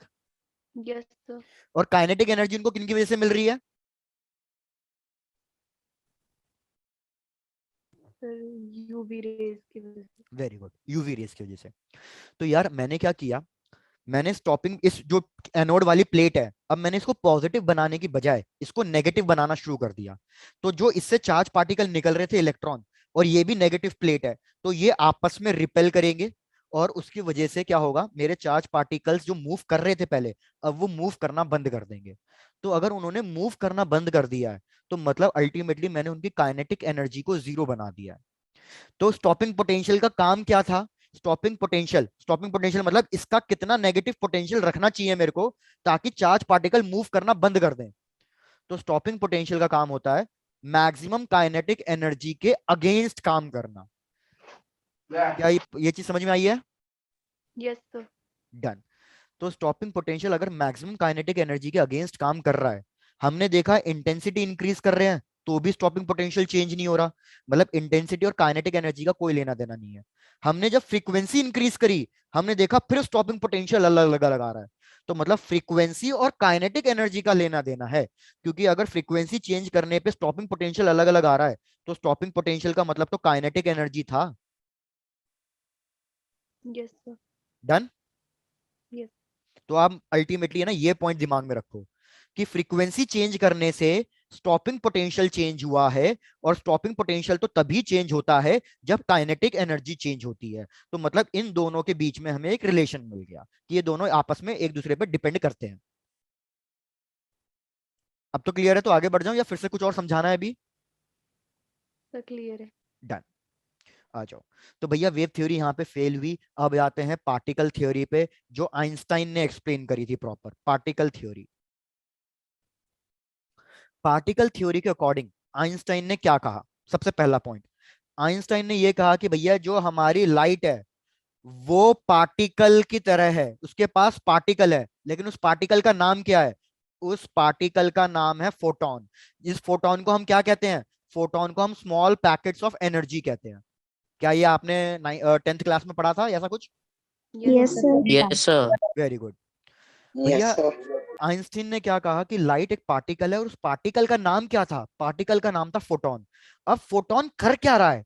फोटोन कुछ ना कुछ एनर्जी और कुछ ना कुछ मोमेंटम कैरी करके चलता है। उसके पास दोनों चीजें हैं, कुछ ना कुछ एनर्जी भी है उसके पास, और कुछ ना कुछ मोमेंटम भी है। कितनी एनर्जी और कितना मोमेंटम है? तो आइंस्टाइन ने एक रिलेशन दिया था कि भैया एक फोटोन के पास कितनी एनर्जी है? एच न्यू, जहां पे एच क्या है और न्यू क्या है? एच प्लैंक्स कांस्टेंट और न्यू फ्रीक्वेंसी है। Frequency. Very good. H Planck constant है और न्यू फ्रीक्वेंसी है। तो अगर आप एक चीज नोटिस करो, जो मैंने चैप्टर की स्टार्टिंग में एक बात बोली थी, आइंस्टाइन ने यह भी कहा कि लाइट एक पार्टिकल है, इसके पास एनर्जी है, और एनर्जी कब निकलेगी? जब फ्रीक्वेंसी होगी। फ्रीक्वेंसी पार्टिकल की होती है या वेव की होती है? वेव। तो Wave मतलब हम की। लाइट को पार्टिकल तभी प्रूव कर सकते हैं जब हम लाइट को एज अ वेव पहले से एक्सेप्ट करके चलें। तो आइंस्टाइन ने यही कहा, आइंस्टाइन ने कहा कि भाई लाइट वेव है, मैं मना नहीं कर रहा, वो वेव है, लेकिन वो एज अ पार्टिकल की तरह भी एक्ट कर रही है। तो मैं अगर उसके पार्टिकल की एनर्जी फाइंड करना चाहता हूं, तो पहले तो जो वो एज अ वेव थी, मेरे को उसकी फ्रीक्वेंसी चाहिए, उसकी फ्रीक्वेंसी की हेल्प से मैं उसके पार्टिकल की एनर्जी फाइंड कर सकता हूं। क्या ये कॉन्सेप्ट भी समझ में आ गया? Yes Yes, sir. Yes, sir. बढ़िया। अब मेरे को बताओ मोमेंटम कितना कैलकुलेट होगा? What is the formula for momentum of a particle? Is equal to mv। MV. तो याद रखो momentum equals to mass into velocity होता है, लेकिन लाइट के केस में हम ये वाला फॉर्मूला यूज नहीं कर सकते। क्यों नहीं यूज कर सकते? क्योंकि अगर मैं ये वाला फॉर्मूला यूज करूंगा तो मेरे को मास ऑफ पार्टिकल चाहिए। पार्टिकल मतलब किसका मास चाहिए मेरे को? फोटोन का। और आइंस्टाइन ने ये कहा कि फोटोन का मास फाइंड नहीं किया जा सकता। There is nothing like mass of a photon. Mass of a photon कोई कॉन्सेप्ट ही नहीं है। चेक कर लो, क्या ये वाली बात भी समझ में आ गई? Yes, sir. sir. Yes, sir. तो यही चीज उसने बोली कि भैया ऐसा कुछ कॉन्सेप्ट ही नहीं है, तो आप ये वाला फॉर्मूला यूज नहीं कर सकते, तो आपको दूसरा वाला फॉर्मूला यूज करना पड़ेगा। और दूसरा वाला फॉर्मूला क्या होगा कि भैया आप इस तरीके से रिलेट कर लो, ये हो जाएगा h by lambda. Momentum is equal to h by lambda. क्या आप ये वाला फॉर्मूला डिराइव कर सकते हो एनर्जी की हेल्प से? Yes, sir. कैसे करोगे? Sir c is equal to mu lambda, फिर आगे म्यू को एक्सप्रेस वेरी गुड। करते रहते हैं। भैया याद रखना वेलोसिटी ऑफ अ वेव का फॉर्मूला होता है फ्रीक्वेंसी इनटू वेवलेंथ। तो बस यहाँ पे ये फ्रीक्वेंसी है, इसको c बाय लैम्डा कर दूंगा तो वो अपने आप उसमें कन्वर्ट हो जाएगा। Done done done. Yes, sir. Very good, बढ़िया। Yes, sir. तो अब यहाँ तक भी चेक कर लो, यहाँ तक भी कोई दिक्कत हो तो पूछ लो। No, sir. No, sir. एक मिनट, मैंने कुछ गलत लिखा, H C by lambda, my mistake, H C by lambda आएगा ना? Yes sir. हाँ डन। तो रिपीट, आइंस्टाइन ने कहा लाइट पार्टिकल है एंड उसके पास एनर्जी है, उसके पास मोमेंटम है। अब उसके बाद उसने इस पार्टिकल थ्योरी को एक्सप्लेन करना चालू किया। फर्स्ट पॉइंट ध्यान दो। अब उसने क्या कहा कि अगर आप लाइट की इंटेंसिटी को इंक्रीज कर रहे हो तो बेसिकली आप नंबर ऑफ फोटॉन्स को इंक्रीज कर रहे हो। उसने कहा इंटेंसिटी इंक्रीज करने का मतलब है कि जो लाइट आपके पास आ रही है उसमें फोटॉन्स ज्यादा हैं। अगर उसके पास फोटॉन ज्यादा हैं तो हर एक फोटॉन एक इलेक्ट्रॉन से टकराएगा। तो अगर पहले मेरे पास 10 फोटॉन थे तो वो 10 इलेक्ट्रॉन से टकराएंगे, तो 10 इलेक्ट्रॉन बाहर निकलेंगे। लेकिन अगर मैंने इंटेंसिटी इंक्रीज कर दी है तो मतलब अब मेरे पास 10 फोटॉन की जगह कितने फोटॉन हो गए? 20। तो अब 20 फोटॉन कितने इलेक्ट्रॉन से टकराएंगे? 20। और अब कितने इलेक्ट्रॉन बाहर निकलेंगे? सर 20। 20। तो मतलब अल्टीमेटली मैंने नंबर ऑफ चार्ज पार्टिकल्स जो बाहर निकल रहे हैं उनको इंक्रीज कर दिया। तो अगर मैंने चार्ज पार्टिकल को इंक्रीज कर दिया तो करंट पे क्या फर्क पड़ेगा? इंक्रीज हो जाएगा। अरे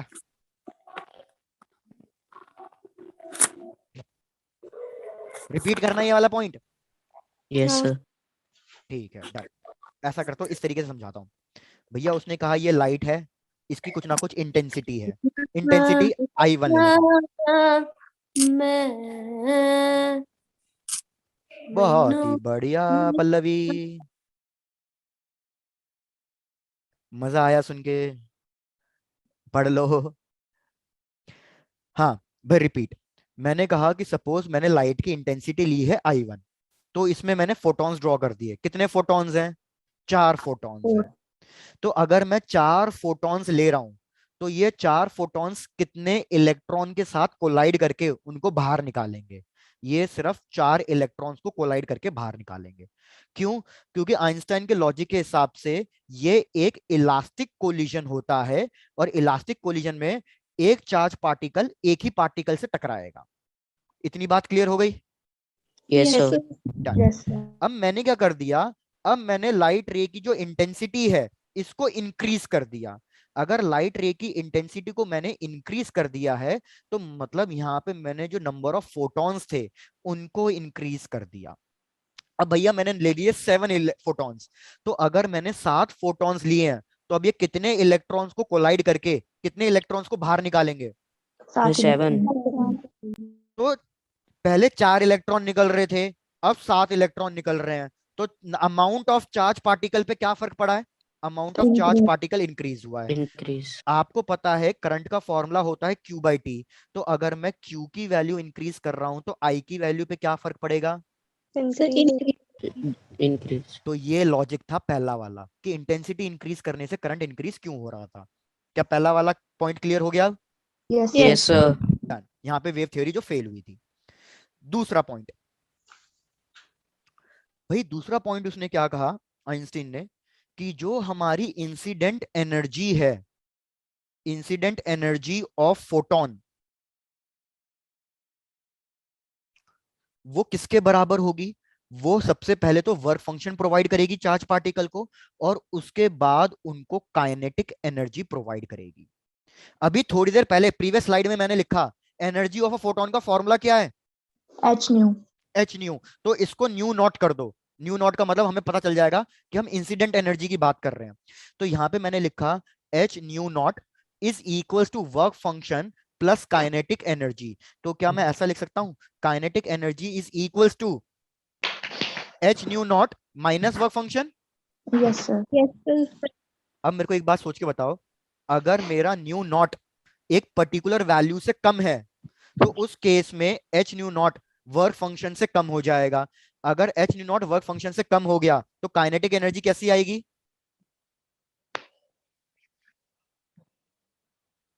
भैया काइनेटिक एनर्जी नेगेटिव आएगी। क्या काइनेटिक एनर्जी नेगेटिव हो सकती है क्या? No sir. No, sir. तो यही चीज उसने थ्रेशोल्ड फ्रीक्वेंसी प्रूव कर दी। उसने कहा कि भैया ये म्यू नॉट म्यू से ज्यादा होना चाहिए, तभी क्या होगा, तभी मेरा H nu not work function से ज्यादा आएगा और उसी केस में चार्ज पार्टिकल को काइनेटिक एनर्जी मिलेगी। तो ये वैल्यू एक पर्टिकुलर फ्रीक्वेंसी से ज्यादा होनी चाहिए। So this is called as threshold frequency. मेरे ख्याल से सेकंड पॉइंट क्लियर नहीं हुआ है, चेक कर लो पहले आराम से। Sir, clear है। हो गया है। भाई कोई ऐसा जिसको लग रहा हो कि भाई सेकंड पॉइंट क्लियर नहीं है? No, no sir. Sir. Done. Sir तो मैं सेकंड फटाफट, पॉइंट रिपीट कर। हाँ रोहित बिल्कुल। रोहित मैं क्या कह रहा हूं, अगर आपकी फ्रीक्वेंसी एक पर्टिकुलर फ्रीक्वेंसी से कम हुई तो ये वाला टर्म छोटा हो जाएगा और ये वाला टर्म डब्ल्यू नॉट बड़ा हो जाएगा। अगर मेरा एच न्यू नॉट छोटा हो गया डब्ल्यू नॉट से तो उस केस में काइनेटिक एनर्जी नेगेटिव आएगी, जो कि पॉसिबल नहीं है। काइनेटिक एनर्जी कभी नेगेटिव नहीं हो सकती, वो जीरो हो सकती है, पॉजिटिव हो सकती है, नेगेटिव नहीं हो सकती। तो काइनेटिक एनर्जी नेगेटिव कब होगी, सॉरी पॉजिटिव कब होगी? काइनेटिक एनर्जी पॉजिटिव सिर्फ तभी हो सकती है जब मेरा ये एच न्यू नॉट वाला टर्म किससे बड़ा हो? वर्क फंक्शन से बड़ा हो।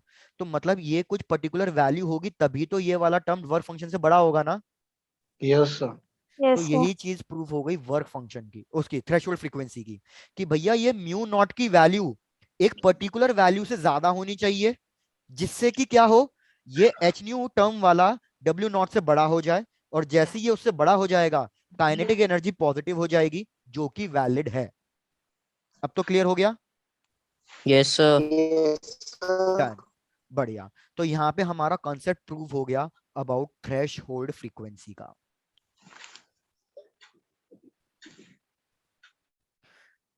अब लास्ट पॉइंट क्या बचा था? लास्ट पॉइंट बचा था नो टाइम लैग। बस ये लास्ट पॉइंट है यार, उसके बाद मैं आपको कुछ नहीं पढ़ा रहा, टेंशन ना लो। No time lag. No time lag का मतलब, मैं जैसे भी मैंने बोला, आइंस्टाइन ने साफ बोला कि भैया फोटोन और इलेक्ट्रॉन के बीच में किस टाइप का कोलिजन है? Elastic Elastic. कोलिजन है। मतलब एक फोटोन को सिर्फ एक इलेक्ट्रॉन के साथ टकराना है, तो जैसे ही फोटोन इलेक्ट्रॉन के साथ टकराता है वैसे ही इलेक्ट्रॉन को एनर्जी मिलती है और वो बाहर निकल के आ जाता है। तो इसलिए उसको कोई टाइम नहीं लगेगा, इधर कुछ एब्जॉर्प्शन वगैरह नहीं हो रहा। एब्जॉर्प्शन होता तो टाइम लगता। जैसे फॉर एग्जाम्पल मैंने आपको बोला कि भैया आप थोड़ी देर धूप में जाओगे तब जाके आपको गर्मी लगेगी क्योंकि वहां एब्जॉर्प्शन हो रहा है। लेकिन सपोज मैं आपको धक्का दे रहा हूं तो आप उसी वक्त गिर जाओगे या मेरा धक्का देने के 10 सेकंड बाद जाके गिरोगे?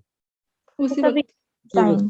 तो मतलब एक तरीके का कोलिजन ऐसे ही हो रहा है। मैं फोटोन हूं, आप इलेक्ट्रॉन हो, तो फोटोन जैसे ही इलेक्ट्रॉन को धक्का देगा वो इलेक्ट्रॉन उसी वक्त बाहर निकल के आ जाएगा, उसको कुछ टाइम नहीं लगेगा।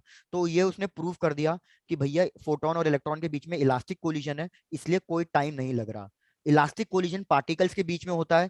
तो फाइनली उसने इन सब चीजों से क्या चीज प्रूव कर दी कि लाइट क्या है, वेव है या पार्टिकल है या दोनों है? सर दोनों। दोनों। Very good. उसने कहा कि भैया लाइट दोनों है, वेव तो थी साथ ही साथ अब वो पार्टिकल भी है।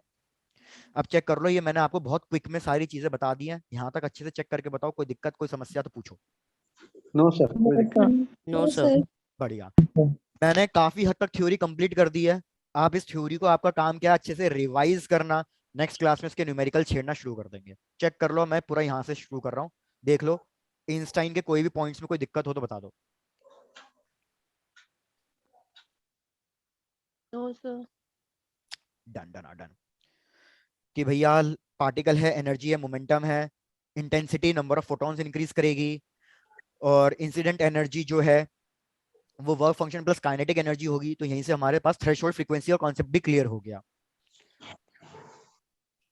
और यहीं से हमें ये भी पता चल गया कि अगर मैं फ्रीक्वेंसी बढ़ाते जाऊंगा तो देखो काइनेटिक एनर्जी अपने आप बढ़ती चली जाएगी। जैसे जैसे आप फ्रीक्वेंसी बढ़ाते चले जाओगे अपने आप काइनेटिक एनर्जी बढ़ती चली जाएगी। Yes, sir. डन। सबका यहाँ तक नोटेड भी है Yes, sir. पूरा? Yes, sir. Yes, sir. तो भैया आज के लिए इतना ही। अभी भी कोई डाउट हो, कोई दिक्कत हो, कोई समस्या हो तो पूछ लो।